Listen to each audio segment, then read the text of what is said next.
So shocking news. I did not expect this to happen after early reports from Rossini and others about it looked like it was going to be banned. The NFL owners meeting, they did not have enough votes, the 75%, to approve the ban for the Tush Push. It lives on for the 2025 season, and I am completely ecstatic. We'll get into a minute the 10 teams that voted against it. Of course, one of them obviously is going to be the Philadelphia Eagles, but I'm super excited that this not get passed. It's, for me from the start, this was such a horrible, dumb idea of basically kind of bailing out defensive coordinators and teams that just can't do their job. They get paid not a lot, only millions of dollars to do this, for a living, and can't figure it out. And instead of just having them trying to find a way to counter it, no, we need to run to the owners to try and ban it, so we don't have to do our jobs with it. So I'm very excited that the NFL owners, at least for the 10, did not cave in and feed into the narrative of trying to push this agenda of banning the Tush Push.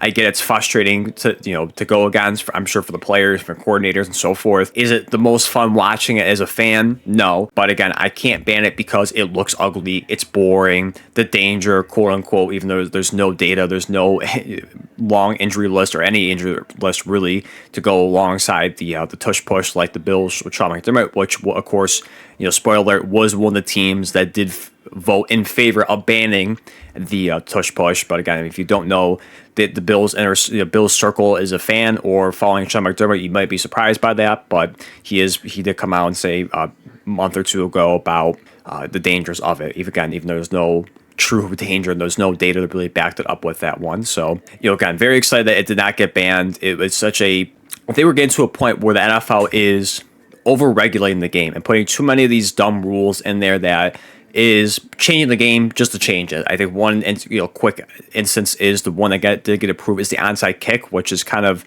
scaling back what they just put in for the onside kick of now you can do an onside kick if you're down at any point, and they moved this ball one spot back. So instead of the 35-yard line, it's the 34-yard line.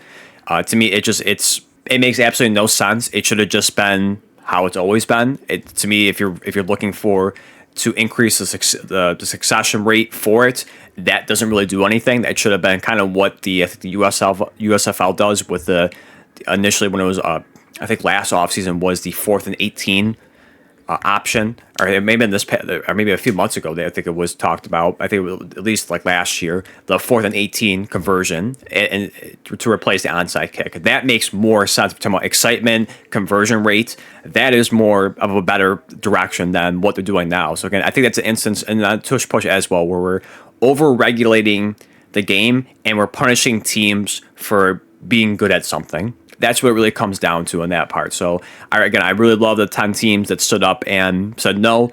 I do worry, though, in the future, is this the final year that we do see the Tush Push? Is there once we get to next year for the owners meeting, is there a few teams that kind of flip in favor of banning it and that pushing over the edge the 75% needed? Potentially. So, I don't think this is truly a long-term win. I think it's it kind of just delays the inevitable at this point. I hope I'm wrong, but at least it delays the inevitable for this upcoming season, and then we worry about it next offseason. So quickly for Adam Schefter, he did post the 10 teams here. We talked about the Philadelphia Eagles, along with the Ravens, Browns, Lions, Jaguars, Dolphins, Patriots, Saints, Jets, and Titans were ones that were all voted against it.